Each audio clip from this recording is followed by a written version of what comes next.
2025 पर्यंत भारत क्षयरोगमुक्त करण्याचं भारताचं स्वप्न असून आयुष मंत्रालयामार्फत आयुर्वेद, योग, निसर्गोपचार, युनानी आणि होमिओपॅथी उपचार पद्धतीमुळे प्रत्येकाला आरोग्याचा अधिकार मिळाल्याचं प्रतिपादन केंद्रीय आयुष, सार्वजनिक आरोग्य आणि कुटुंब कल्याण राज्यमंत्री प्रतापराव जाधव यांनी केलं आहे।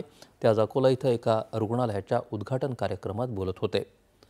उत्तम आरोग्याची सेवा मिळणं हा प्रत्येक नागरिकाचा अधिकार असून पंतप्रधान नरेंद्र मोदी यांच्या नेतृत्वात केंद्र शासनाच्या वतीनं महत्त्वपूर्ण आरोग्य सुविधा आयुष्यमान भारत योजनेच्या माध्यमातून उपलब्ध करून देण्यात आल्या आहेत, असं ते म्हणाले।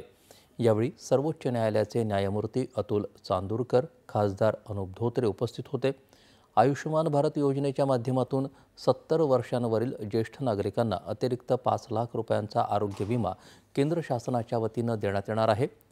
योग ही भारताची प्राचीन पद्धती असून योगाभ्यासाला जागतिक पातळीवर ओळख मिळवून देण्याचं कार्य भारतानं केलं आहे, असं ते म्हणाले।